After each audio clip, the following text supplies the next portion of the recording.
welcome once again to the OnStage Colorado Podcast. I'm Alex Miller here with arts reporter Toni Tresca. Hey, Toni, how's it going? Alex, it's going good. I'm off of a busy 5-show weekend, so I'm a little tired, but feeling good. Yeah, you had a busy one. I had a busy one too. September is definitely crazy theater season.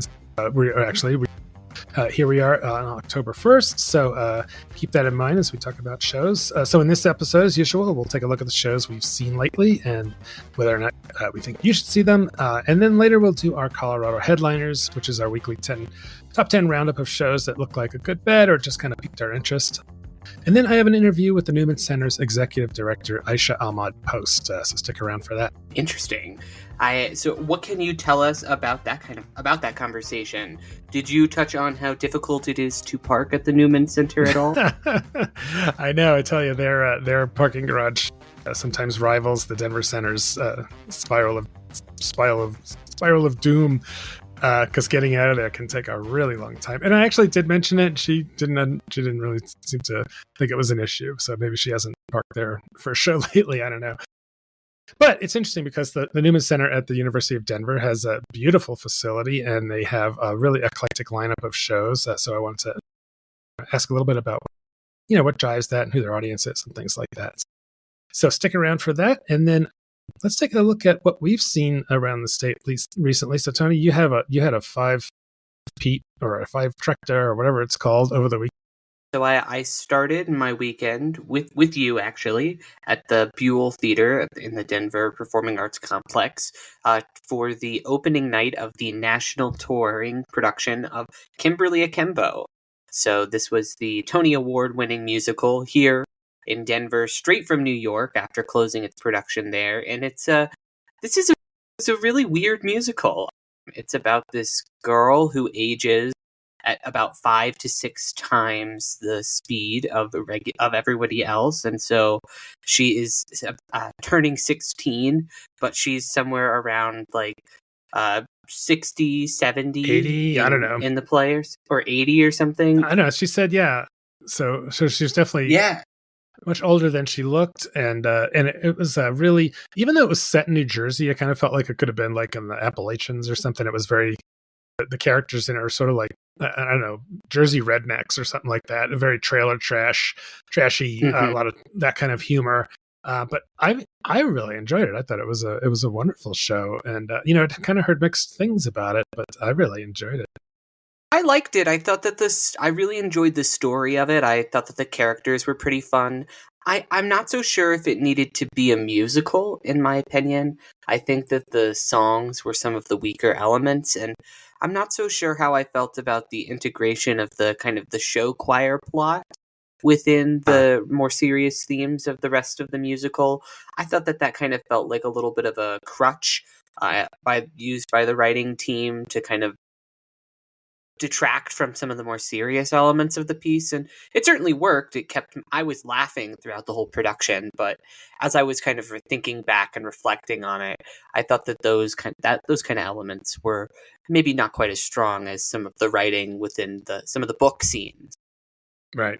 Yeah, of course it started out as a straight play and then was turned into a musical. Mm-hmm. Yeah, one of the things that had some great performances, but one of the ones that really stood out for me was the 4-person ensemble, and they were the show choir kids who, whether you thought that it was a crutch or not, they were fantastic as a team, and the choreography was really great. Especially there was one part where like the other characters were having this horrible fight, and they were still like in 4 corners of the stage doing these kind of like dance moves. That was really funny. So. Yeah, but it's a short run. It's only around through this coming weekend. So if you want to see it, you need to jump on it. What else did you see? Yeah, I was at the opening night of the Arvada Center's production, Dracula, a feminist revenge fantasy, really, by Kate Hamill, who we'll be talking about a little bit more later in the podcast. Yeah, friend of the pod. Yeah, I'm going to go check that out next week. What was your take? I really enjoyed this. The first act is a little bit more traditional Dracula. It's a little bit slower, which, as I'm told by somebody who's read the book, that's how it plays out in the book. The first half is a lot slower than the second half, but the second half then really picks up. It's super gory, so much blood is used. There's some really incredible staging stuff with some silks in the second act that is absolutely mind-blowing. And I just couldn't recommend it enough. It's a really fun take on a story that we all know, which is kind of Kate Hamill's signature. Yeah, looking forward to that one, and sounds like it'll be a lot of fun.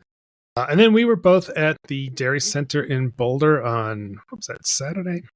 For Stockade, which is a new play at local theater company commissioned by Rosendorf.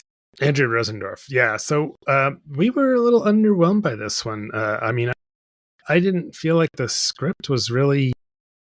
It's an interesting premise, about these gay soldiers from, a gay and lesbian from who are in World War II and their life afterwards, and they're trying to reconcile with one of their compatriots who had died.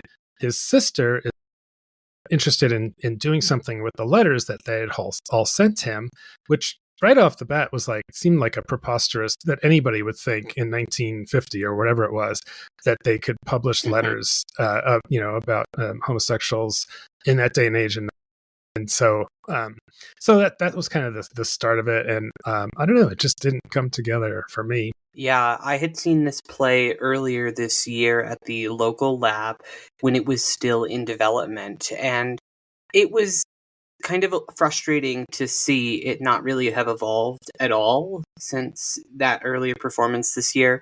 It was still in kind of a lot of the same initial problems that I had touched upon in previous episodes when I had talked about my experience there. It was very exposition heavy. The characters weren't super developed yet. It had a really cool premise, but wasn't super gelling. And it was very frustrating to see that kind of played out on stage. It didn't seem that there was any taking of that feedback from the new play development process. Yeah, it seemed like the kind of thing that it was just really unsubtle. I don't know how to put my finger on it exactly. It was just I don't know what to say other than the writing was just clunky, and I think it was tough to get past that for the cast and the director Christy Montour Larson. All right, so you also got out to see Two Cent Lions' production of Rocky Horror too, right? What'd you think of that? I did. I thought it was pretty well done. It was definitely not a replica production. The director Tamara Nelson really put her own spin on it. I quite liked all of the references to the old movies. The Kevin Douglas's projection design, like you talked about last week, really was impressive. Particularly that sequence in the beginning that's paired to Richard O'Brien's iconic opening song, and there's all the movie references. It was so cool to see them played out in real time via projections behind the actual singer. And while I thought that the choreography wasn't necessarily the strongest, I thought that the use of the space was really good, and a lot of the individual performances were really good. I thought I quite liked Janet, the act Carly, whose performance she was as great. Janet was quite good. The actress Leah Patrick, who was playing Columbia, was very strong. Her tap dancing sequence was excellent, as was the rest of her very spirited performance. And I thought I liked what Gabriel was doing with Frank. It was very, very different, as you said, than what Tim Curry was doing.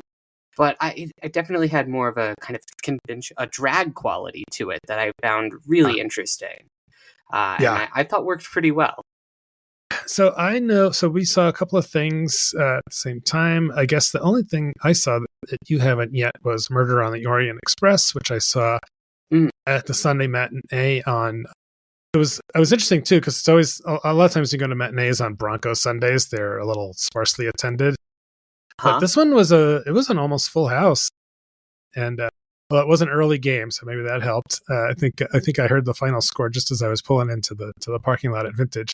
But this is so.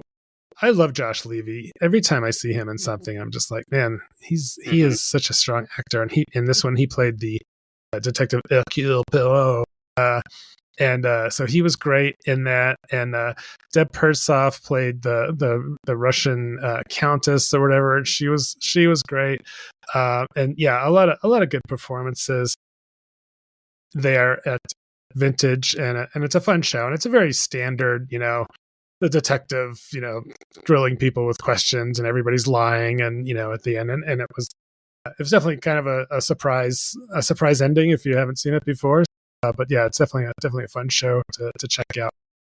I've never seen it before, so it'll be a surprise to me when I do go check that one out. So I'm glad to hear it. There's a lot of good performances. The Broncos game also didn't seem to affect my matinee performance of Always Patsy Cline. We've been talking about that for a while. What did you think? I thought, it was very well performed. It really is a jukebox musical in every sense of that word. It feels more like a concert for Patsy Cline. I'm working on a review of it right now, and I write in there it felt like to me, as somebody who is an outsider to Patsy Cline, what it felt like to go to a concert recently with one of my friends who was obsessed with this artist, but I knew nothing about them, and so they were kind of explaining it to me along the way, because that's kind of the convention and conceit of the musical, is that you're following a fan kind of explain her love of Patsy Cline as she's performing. And so I thought it was a pretty interesting experience as somebody who had never seen her before. I'm not sure if I learned a ton about Patsy Cline outside of her music and her contributions to the genre, but it's a really slickly produced production, and fans of Patsy Cline seem to be laughing at lots of inside jokes and references to songs that just went right over my head. Wow, you need to study up on these things, Tony. I suppose so. I did listen to a podcast on the way there about her history. She has a really interesting background. Really tragic, though. She died at 30, so in a plane crash. So it's very young. That's what we've seen this weekend. I haven't seen any new news. Reviews or comments in our mailbag. I did notice that so the actor who played Polonius in Hamlet took umbrage on Facebook with my dumb comment about his crazy hat / hair, which I said something like, "You look like a guy." It's actually some sort of a headpiece, I guess, because if you look at the close up of it, but from far away, it kind of almost looks like that slicked back hair of a serial killer or something. That looks really weird, and so it was a dumb comment, I'll admit that, but he was a little snarky, like, "Oh, that bastion of theatrical excellence, OnStage Colorado." And this guy's from New York. It's not like he knows our site, but anyway, so that was one thing out there. On to our main topic. What are we talking about this week, Alex? This is a topic we've done before because it comes around once a year. So this is the American Theater list of the top 10 most produced plays and the top 20 playwrights in America for 2024. So as usual, many of those featured on this list have recently been seen around Colorado, either their plays.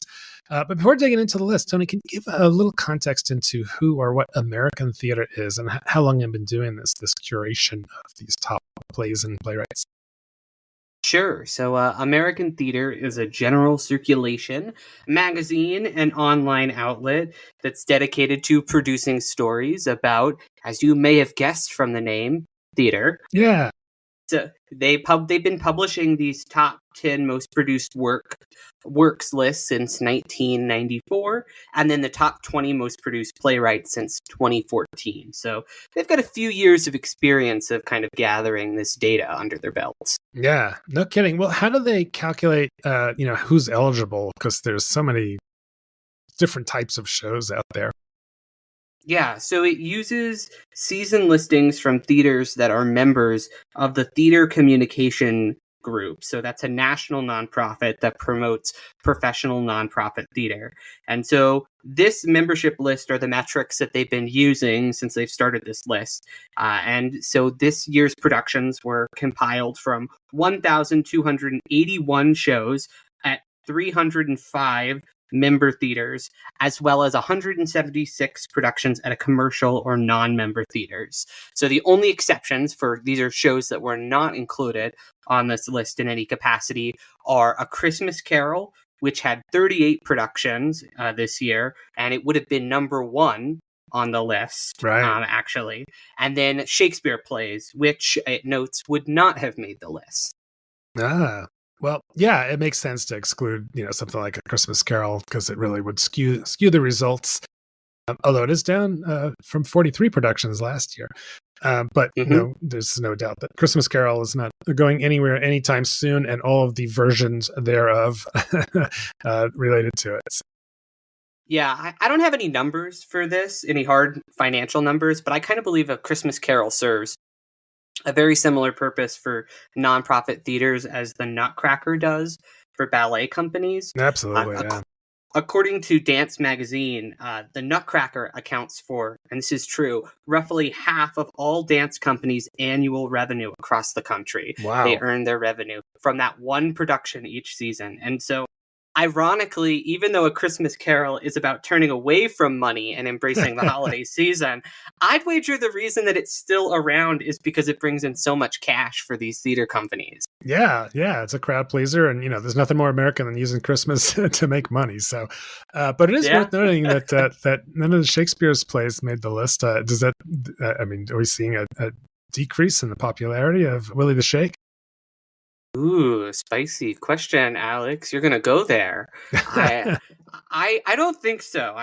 Last year, American Theater reported that there were 40 productions of Shakespeare's work across the country, and in the 2024-2025 seasons, which it was recording this year, it's actually going to feature 46 productions. So that's 6 more overall Shakespeare productions happening around the country than last year. So. I think that just when you write nearly 40 plays like Shakespeare has, it's kind of difficult for any one play to rise to the top of the list because it's still being his shows are still being pretty widely produced. Yeah. Well, of those plays, there's probably only about 10 of them that are somewhat widely produced, and a bunch of the Apocrypha and other things like that not as common. But so, all right, well, we've buried the lead a little bit, so let's get into the list, starting with the top 10 most produced plays of 2024-25. What does it say, 2024-2025 season? How can they be saying that? Or is it 2023-2024? It's the 2024-2025 season. It's the announced shows for the upcoming seasons. Yeah. Okay, so they're kind of projecting a little bit. Okay, so there's actually it was almost about like a top 11 because there were some ties. So Heidi Schreck's "What the Constitution Means to Me" topped the list for the second year in a row with 16 productions. That's amazing. There were also 16 productions last year, so that's no shocker to anybody who's been paying attention to theater. We just had a production close at Thunder River, and then earlier this year, there was one at Boulder Ensemble Theater Company. So definitely had chances to see it here in Colorado. Yeah, absolutely. I mean, it makes a lot of sense. You can't beat a kind of topical one-person show that has a simple set. It's really easy for theater companies to do and market. So it's no surprise to me that we are seeing that Constitution be at the top of the list. So right. Constitution on the list was Fat Ham by James A. James with 14 productions, tying with King James by Raheem Joseph with also 14 productions. I have not seen either one of these shows, but I know that Fat Ham is kind of a southern spin on Hamlet, and I'm not sure what King James is about. Have you seen either of these shows, Alex? No, I've heard of Fat Ham. That's hilarious, but I don't know about the other one. I'm guessing it's about somebody named King James.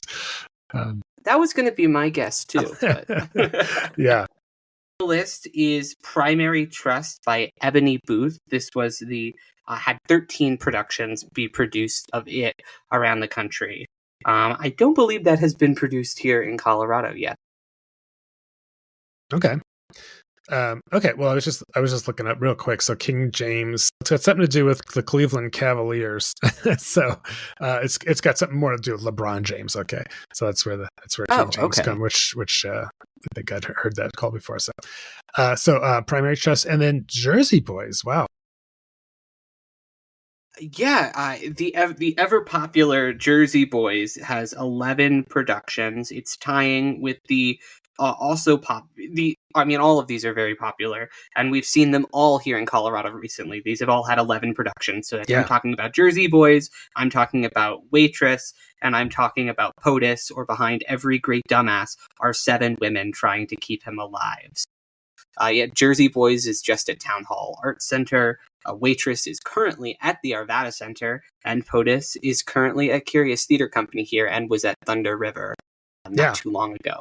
And the next one, Dial M for Murder by Frederick Knott, adapted by Jeffrey Hatcher, is now at the Fine Arts Center in Colorado Springs. So definitely well represented the list is in Colorado right now. Absolutely. And a bit of a technical note before we go on about the Dial M for Murder. There'll actually be 12 productions of Dial M for Murder this season, but 2 are using the original Knott version rather than the Hatcher adaptation. But if we adjusted this to account for all 12 productions, Dial M for Murder would actually be the 5th most produced show this season. Okay. All right. Well, what shows round out the list?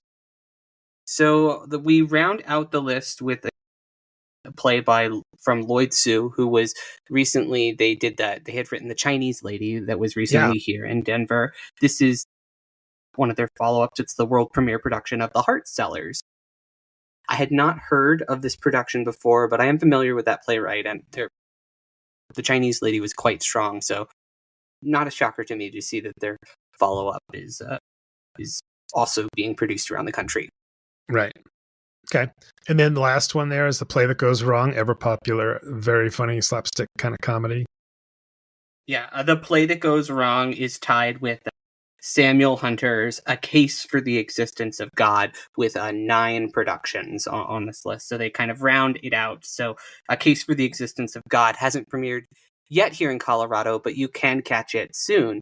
It will be here as a part of Curious Theater Company's shows in the early spring. Okay. Yeah, that sounds interesting. I don't know what the premise is, other than it sounds like maybe is it a play trying to convince atheists to believe in God? Is it evangelical? It's actually really not. It's not. It's a play more about fatherhood, apparently, and kind of what healthy masculinity looks like in today's society. So it makes sense. That's a very relevant and salient point and topic. So it makes sense that the play would be pretty popular. Okay. All right, well, let's move on to the 20 most produced playwrights. It's actually, again, there's more of them. There's 23 due to ties. So Kate Hamill, friend of the pod, she was on earlier this year to talk about her adaptation of Emma at the Denver Center. Rajiv Joseph, whose Letters of Suresh was recently seen at Curious Theater Company, they tied for top spot. Yeah, it was. I mean, it's really great to see that for Kate. She's just got so many adaptations of works that people know that I just think it makes it really easy to produce her works. And companies all around the country are doing so.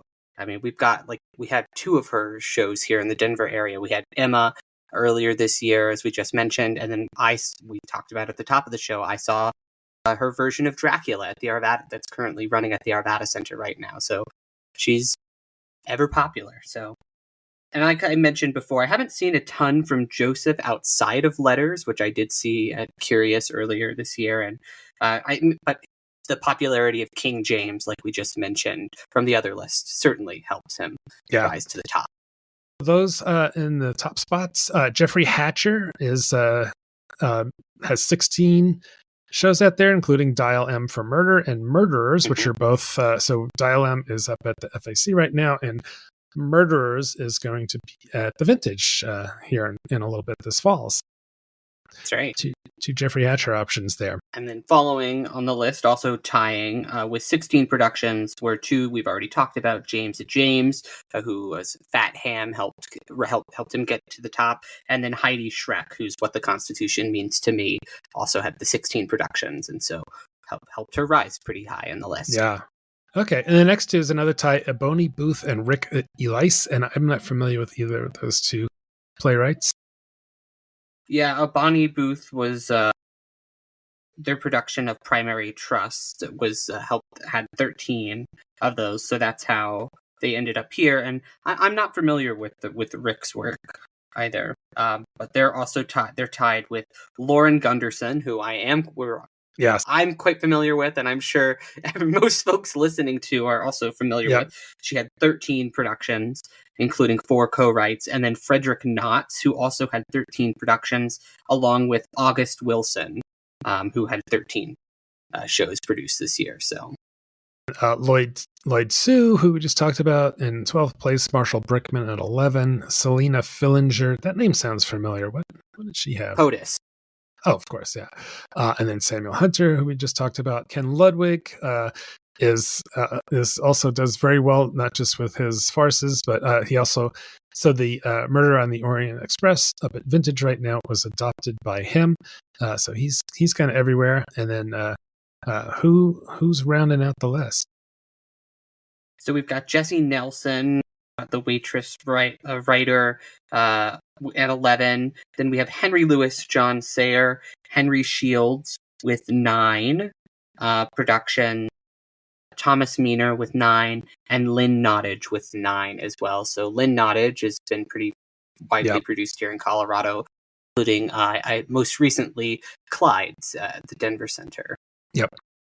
Yep, and then rounding out that list at the bottom, Howard Ashman, Jocelyn Bio, Patrick Barlow, and last but not least, friend of the pod, Stephen Dietz. He was on, it's been a few years, but he was on the podcast once. So he had 8 plays and 2 co-writes. So when you look at these lists, Toni, and sort of looked at through the lens of how, theaters are always racking their brains, trying to figure out which shows to put on since the beginning of theater. It's like, what are we going to do? It seems like it's always relevant, of course, but it seems particularly super relevant in these days as theaters try to figure out how to compete with so many other options that people have for entertainment. Is there any thread that you can see to these popular shows? I'm noticing that they are beginning to trend a little bit more comedic than in years past. We see shows like What the Constitution Means to Me isn't totally comedic, but it is largely a comic. Fat Ham is pretty funny. POTUS is a comedy for sure. Play That Goes Wrong as well. That's a pretty big trend on here. I'm also noticing a lot of smaller shows on here. If you can keep the cast below about 8, you've got a really good chance of your show being produced. I think that's a larger trend that's been more pronounced since the pandemic, particularly due to inflationary cost and the rising cost of actors, particularly if you're working with any type of union actor. I think that it's just a reality of doing business. Yeah, and no sets with moats and castles or spaceships, stuff like that. Simple sets, smaller cast, comedy, that all tracks with what we are definitely seeing around here. Especially, there's a lot of a glum mood in the country that comedy helps. Yeah, and if you can't do a comedy, do a musical that people know. Right. So I think we're seeing that with like Jersey Boys still being ever popular, and then Waitress also being so popular as well, that being adapted from the popular artist Sarah Bareilles based off of the film, having very widely popular touring production. So I think that those make sense as well. Right. Anything we're not seeing on here that feels relevant to you to call out? Anything we're not seeing, like things that we've seen around Colorado that maybe weren't on the list? Well, or types of shows or things. Yeah. Well, this list doesn't seem to include musicals very much, does it? Or am I wrong? It just doesn't seem like this. I mean, obviously Jersey Boys a musical. Some of them are, but not as many as you might think in terms of how popular musicals typically are. Yeah, that's a good point. Yeah. As far as like, something like Oklahoma, doesn't make the list, or, some of these shows that just kind of perennial favorites, Music Man, whatever. It seems like from Howard Ashman's inclusion on the authors list at number 8, that Little Shop of Horrors was probably just hovering around it had 8 productions, I would imagine. And so just missed the top 10 list there. But yeah, that is interesting, actually. Not quite as many musicals. Yeah. And definitely, maybe Arthur Miller, Death of a Salesman, All My Sons may have to wait until maybe the country's in a better, maybe we can handle more. Although there was just a production of All My Sons, I think, down south somewhere. Mm-hmm. So anyway, but yeah, it's very interesting to see. Of course, this doesn't take into account all kinds of other types of onstage performance. We've talked a lot about how comedy and improv and those kinds of things are also seem to be making inroads into the audiences that might otherwise have gone to a regular stage show. But yeah, that's just way too large of a category to figure out. This one's definitely a fairly empirical way to look at what's hot. Yeah, and I think it's definitely notable for Colorado that we have done so many of these shows. We're clearly contributing to the national theater conversation in that capacity. We're doing shows that are hot, that are relevant to what other seem to be relevant to audiences around the country. So I think that's interesting too. Yeah. Well, out of all that thing, I hope somebody does Fat Ham. For some reason, that one sounds like something I want to see.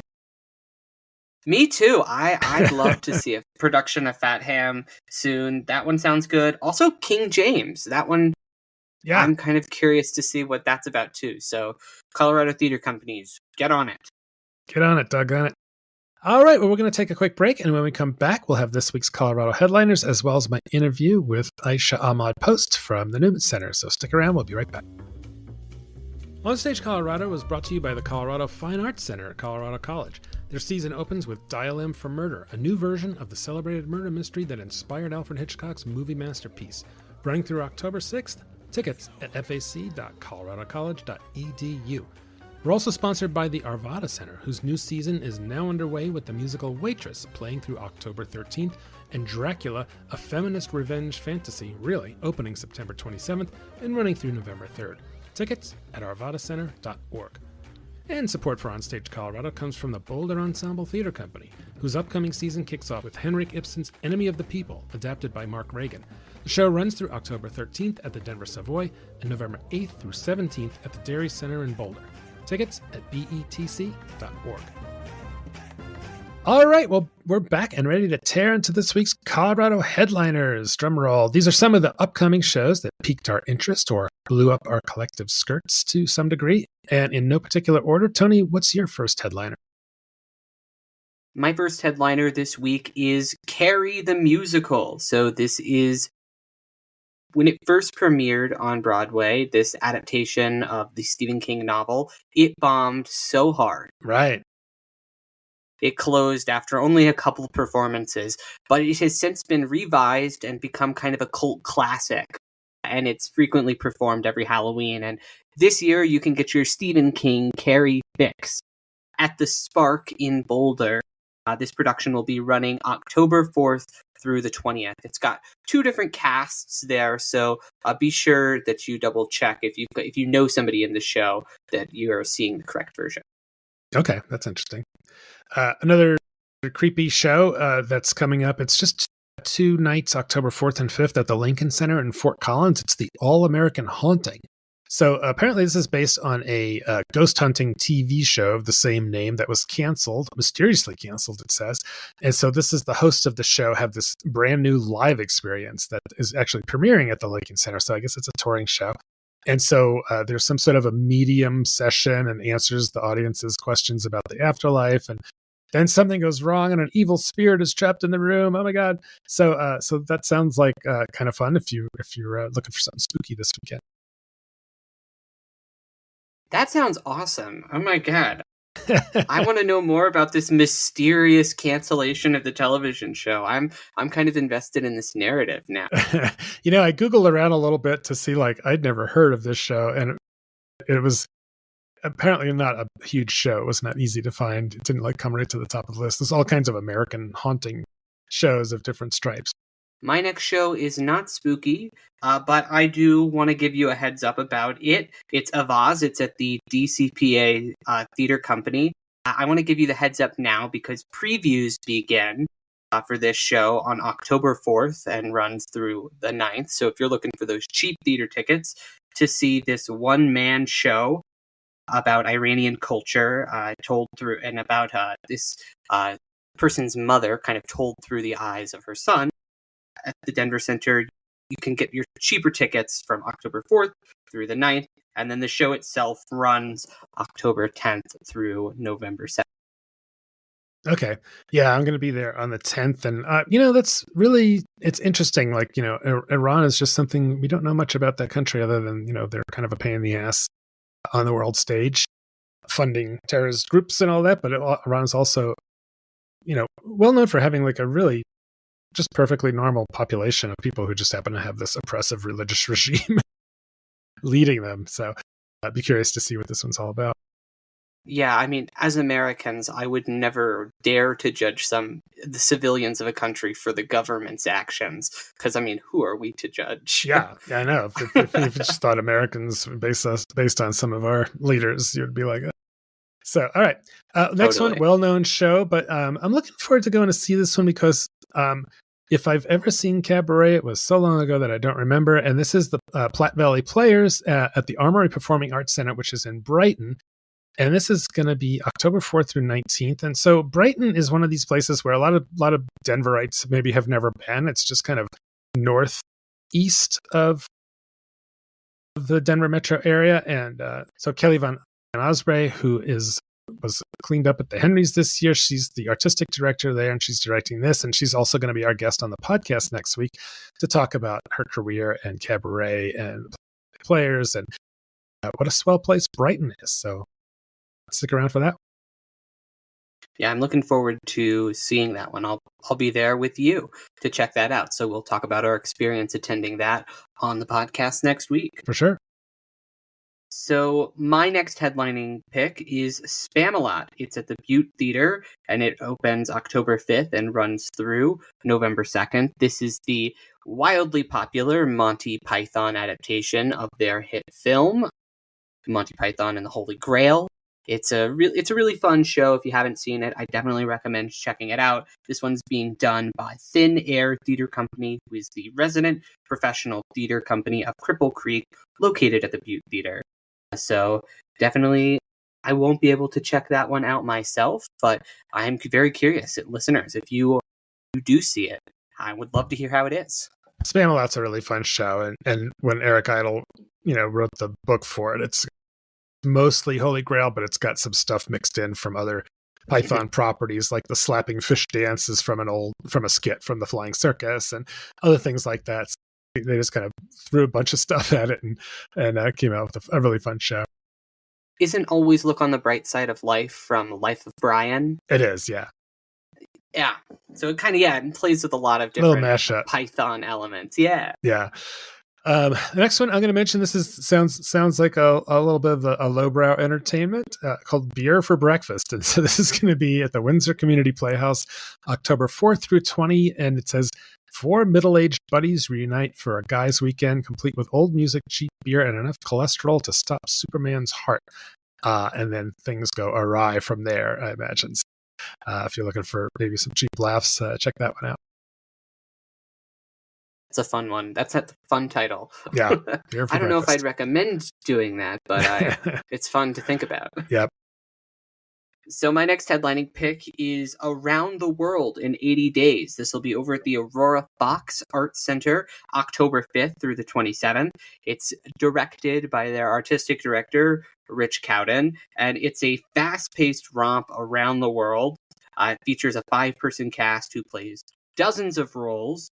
And if folks are interested in hearing a little bit more about this show, as well as the rest of what's going on at the Aurora Fox, I definitely recommend they go listen to the podcast conversation that you had, Alex, with Rich on September 10th, in which you guys just had a really insightful conversation just about everything that's going on at the Fox. Yeah, great guy. And also, Rich, if you're listening, I'm sorry that somehow along the way I inserted an R into your name in a couple of places. So for some reason I got convinced his name was Crowden, not Cowden. So I believe I fixed all those references. But try really hard to get names right. It's like burned into my head from being a journalist for many years, but somehow screwed that one up. So next one is one for the kids. This is at Miners Alley in Golden, October 4th through November. It's Sherlock Holmes and the Adventure of the Elusive Ear. So I think it's a typical kind of Sherlock Holmes mystery, but it includes a guest appearance by Oscar Wilde. So I'm not sure what Oscar Wilde. Hopefully, he comes in with some of his signature wit to liven things up. I don't know.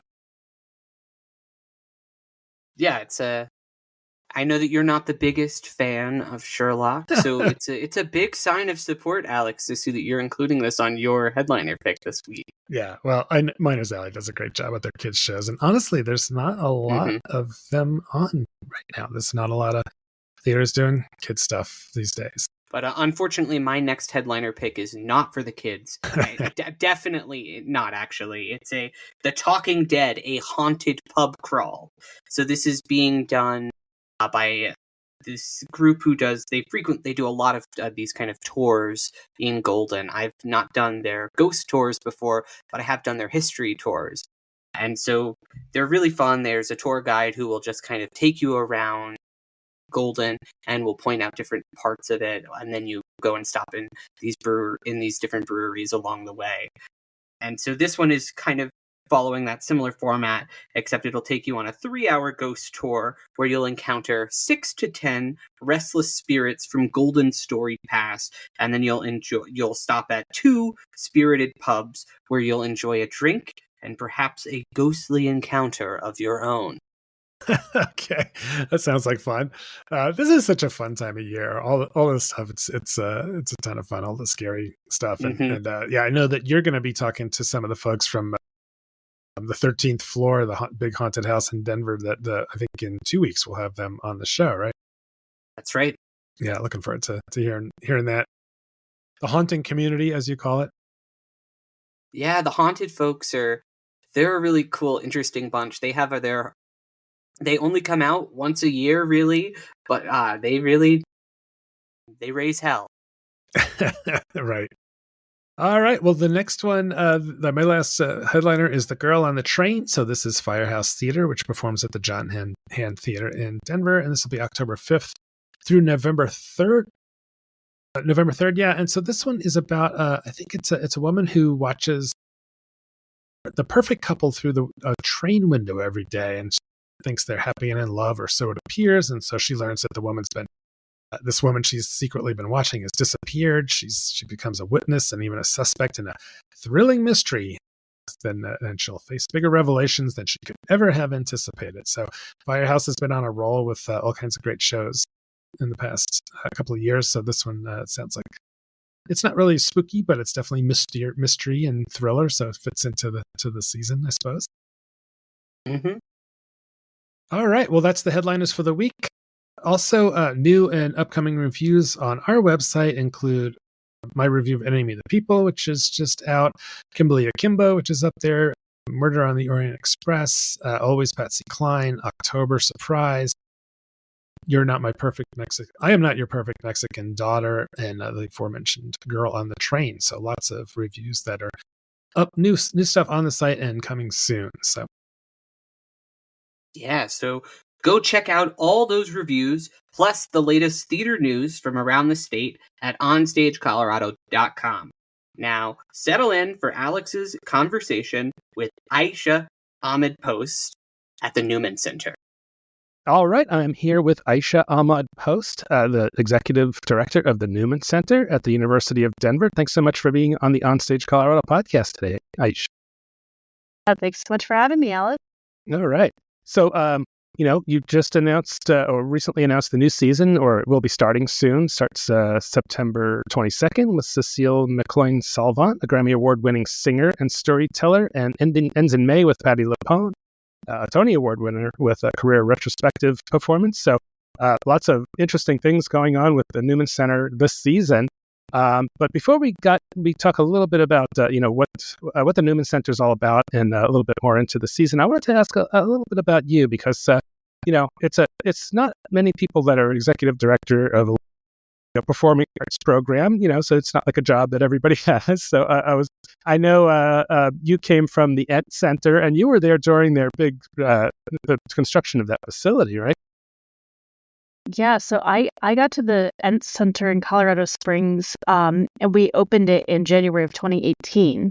So that was actually my first foray into Colorado. And it was so interesting because we were trying to figure out both programmatically what the vision of that place was going to be, but then also, brass tacks, like where are we going to store the chairs? And Right. where are we going to put the music stands?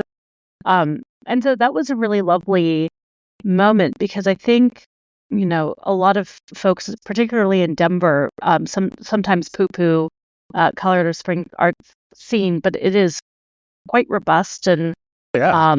it's a very small but mighty. And we had a lot of folks who were really excited to have the Ed Center come to town and to to allow for local organizations to have a place to be, but then also to uplift theater works and the galleries of contemporary art. Yeah, it's a beautiful facility, and you were definitely there during an exciting time. But then you took over at the Newman Center at the Newman Center Presents in August of 2020. So yikes, what a tough time to come into a new job in the performing arts. What was that like? I mean, I hope it could never get worse. Yeah, probably. Hopefully. No, I mean, it was interesting because it actually, in a way, I talk about the 2021 season as sort of my year zero because it gave me time to really get to know folks, to think a lot about what we could be when we got to build back. It gave me space to build a strategic plan and to, really, really kind of get my grounding a little bit before we reopened in November of 2021 was when the Newman Center Presents series came back.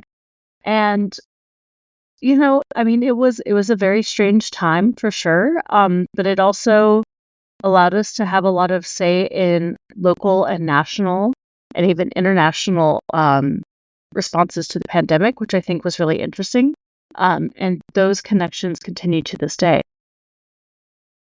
Well, hopefully it all seems like a sort of a bad dream at this point, and we won't have to go through that again. But it sounds like you really used it to, as best you could to your advantage to figure out what was going on there. So, so from your tenure, is there much of a change or departure in the types of shows or artists that you're presenting from sort of pre-pandemic?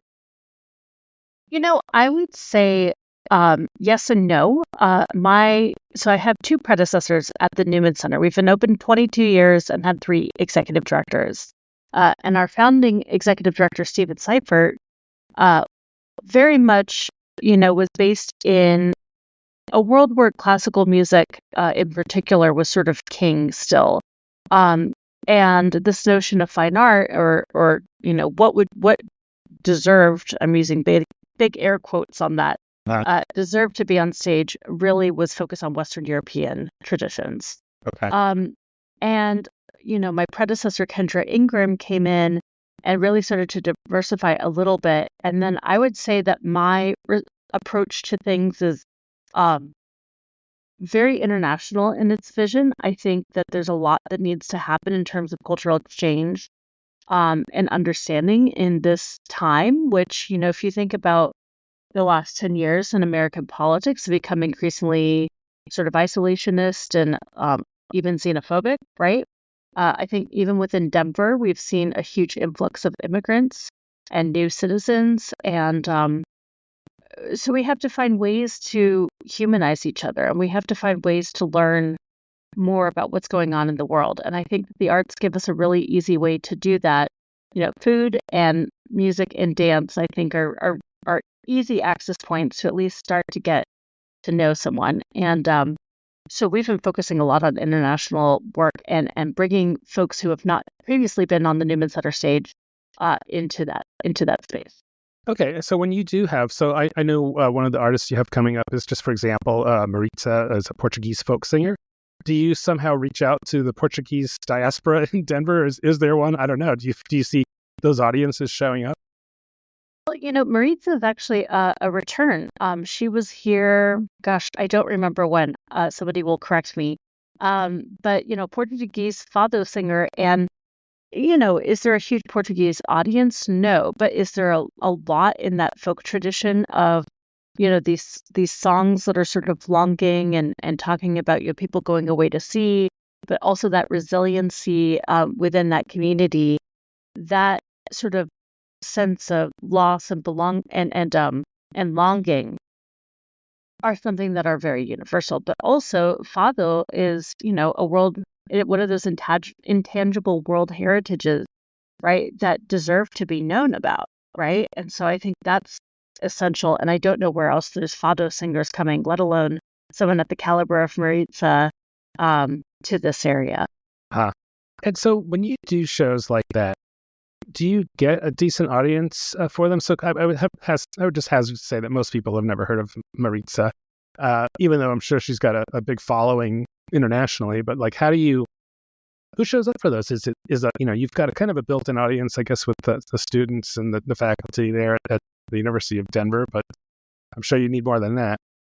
That's actually a really interesting assumption that I hear a lot, and it's actually not true. In general, across university performing arts centers, about 5 to 10% of the audience's tops are students and faculty. Interesting. And so really, the University Performing Arts Center is a place for the community to engage with the university. And so, over 22 years, we've built certainly an audience in terms of our subscribers, but we've also built a lot of trust, right, with audiences. And I actually, when we were in the middle of the pandemic, we did some surveying, and we heard from folks that, hey, we want to take risks. We want to learn more about what's out there and not necessarily just be offered the same thing over and over again. So I said, great, say less. So I really went with that. And so we have folks who have come to trust the Newman Center's curatorial vision and who are subscribers, longtime subscribers. They tend to be, pretty educated. They have some discretionary income for sure, but they also just, want to be challenged and not be the same thing over and over again. And on the flip side, when we bring these culturally specific performances, people do come out of the woodwork. When we had Okareka last year, which is a contemporary Maori dance group from New Zealand, the number of Kiwis that turned out to live in Denver was just amazing, right? Wow, that's wonderful. And they come out. And so I think we overlook just how diverse this city tends to be. Yeah, I wonder if there's, I'm sure there are like social media, Reddit subreddits or something for some of these groups, that find out about these kinds of things. Yeah, well, we do a lot of marketing, of course, lots of interviews, lots of highlights and profiles. We've had some wonderful radio partners and media partners. But I also spent a lot of time building connections with community organizations to make sure that this work is not just for folks who are paying, $45, $55 a ticket, but those who also own this culture or see themselves in this culture. And so that is an essential piece of what the Newman Center does, is this educational and community enrichment and engagement piece. Because otherwise, what's the point? So thinking about, you mentioned like the international thing, and you can look at the lineup at Newman Center Presents and get kind of an idea. But in your mind, what is the overall goal of the program, and what makes you say, oh, that's definitely a Newman Center show? Well, I think the artistic caliber has to be there, and I think of that in two different ways. I certainly venerate the past. I grew up a classical musician myself. And jazz bassist as well. So, that sort of reverence for what's come before you, I think is really essential in my training. But then also, who's at the vanguard? Who's pushing boundaries? Who has something new to say? And I think those 2 points are really essential. I'm always looking for stuff that's really connected, interdisciplinary, has it's not just art. I mean, I love a good dance piece, but I also love to be able to connect it to different stories or different things that are happening in our world. Which is why I've been so excited about Rubber Band, for instance. He's a breakdancer, but then he also joined the National Ballet of Canada, their artistic director, and then he also, created a completely new contemporary dance technique. So he's just this total visionary. And he dances and moves, and his company moves like nobody else in the business right now. And that's what I find really exciting. It's like, how do we make sure that we are all learning and we're all being stimulated through the work that's happening and not just kind of being spoon-fed the same stuff over and over again? Right. Yeah, it's definitely, I was just looking at some of the things coming up in addition to the ones we've spoken about. You've got a Grammy-nominated saxophonist coming up in Lakeisha Benjamin, and you've got Roomful of Teeth, which is a band with, I guess it's a vocal group that looks really interesting. And you can just kind of scroll through it at newmancenterpresents.com and see some of the really things you probably wouldn't see in too many other places that are really, really unique. Yeah, well, I'm so glad you brought up Roomful of Teeth. Caroline Shaw, who is one of the founding members of that group, is also the youngest person to have ever won a Pulitzer Prize in music. And so she will also be featured in a recital the next day. And Roomful of Teeth is, I guess, probably the closest thing I have on the series this year to a classical ensemble. They are an a cappella octet, but then they use this really straight tone, right? So they create these really interesting harmonies. And Caroline Shaw creates a lot of music for them. A lot of the leading composers in, let's call it composed music today, work with them. And then Gabriel Kahane, who has been beloved on the Newman Center Presents series in the past, wonderful singer-songwriter, incredible pianist, will also be there. And if that name sounds familiar, his dad, Jeffrey Kahane, is a highly regarded conductor who has worked extensively in the Denver Metro and also at the Aspen Music Festival. That's great. Yeah, so and so most of these, if not all of them, are in the Gates Concert Hall, which is the big hall that has almost 1,000 seats. What about some of the smaller ones? So you've got a black box theater that can seat up to 350, and I guess you've got a recital hall, which obviously is for smaller things. Do you do much in the Byron black box? So the Newman Center has a lot of different constituents. So in addition to my organization or my unit within the university, the Lamont School of Music is also based in the Newman Center, as is the DU Department of Theater. And so when school is in session, September to June, the Hamilton Recital Hall is predominantly used by the School of Music for classes and performances. All of those student recitals, they have to happen somewhere. Right. And then the theater department takes over in the Byron to create their work. So we don't do a ton of presenting in either of those spaces just because there's only so much inventory. And then we also have scores of local arts organizations that call the Newman Center their home. So all in all, we did, something like 500 performances last year. Over 200 of those were ticketed. And so it's actually, the calendar game is actually much more complicated than I think most people realize. Right. Yeah, I've been in, and I'm not sure if one of these is the Byron, I've been in the black box and the white box theater there to see shows from different companies, which are great little spaces. But yeah, it's really important these days because a lot of theaters are, finding out they either can't afford the space they're in or would never want to afford a space. So they're looking for places like universities and other public places where they can, have a place to perform. So there's a lot of opportunity there at the Newman Center, it looks like. Yeah, when it comes to the Byron, we do rent to local groups. We had a theatrical run last December. We do have availability from roughly June through the first week of September.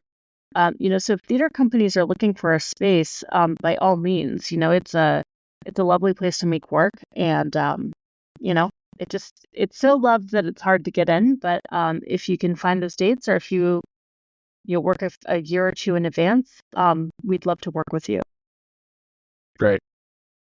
Hey, I wanted to ask you one other thing that's maybe not as fun to talk about, but the parking there at the Newman Center is something that I think gives people pause sometimes because there's a good parking garage, but it can take a really long time to get out of, and sometimes finding spots around there. Do you have any tips for parking at the Newman Center? I mean, I would just say, get there early. The good news is that we have a parking garage. A lot of places don't, so that's always helpful. I think it's actually one of the things that I hear about that people enjoy about going to the Newman Center is that we have a parking garage. But I would say get there early. And, there's a lot of wonderful restaurants and establishments in the near area, all along University or along Evans, where you can go and get a beverage or a bite to eat, and then come to your show and make a whole evening out of it. Yeah. Or and we always advise this for people that are dealing with the Denver Center garage as well, is like, you do really well after the show to go have a coffee or something after and wait about a half hour before you try and get out. Because, of course, everybody's trying to leave at the same time. Yeah. And if we have shows that are, significantly sold, we do work with Denver Police to change out the light timing on that Iliff and University traffic light. So that's always an option as well. We also encourage Uber or Lyft, carpooling, all those things, and that helps the environment as well. Yeah, and there's a light rail station not too far from there, I believe. There is a light rail station, but to be honest with you, as a former New Yorker who loves public transport, it's just a little too far to walk because we're on the far south side of the campus and the light rail's on the far north side of the campus. So it would take you about 25 minutes to get there. But okay. if you wanted to take the light rail and then, a quick cab or something, that's definitely an option. Or get in some steps. Everybody's trying to get to their 10,000 steps, so can do a little workout on your way to the Newman Center. All right, so Aisha Ahmad-Post, the executive director at the Newman Center, thanks so much for coming on the podcast and talk to us about this exciting season. Thanks so much, and thank you for all you do for our community. All right, that's it for this week's episode of the OnStage Colorado Podcast. It was a super interesting conversation all about the Newman Center. I now know way more about kind of their approach to programming than I ever thought. Yeah, it is an interesting program. So thanks so much to Aisha for making the time to come on the OnStage Colorado Podcast. Yeah, I'm looking forward to your conversation next week with Kelly Van Osprey, which you've already teased a little bit, talk a little bit about cabaret, Platte Valley Players, and just producing theater in Colorado. But have you had that conversation yet, or is that TBD?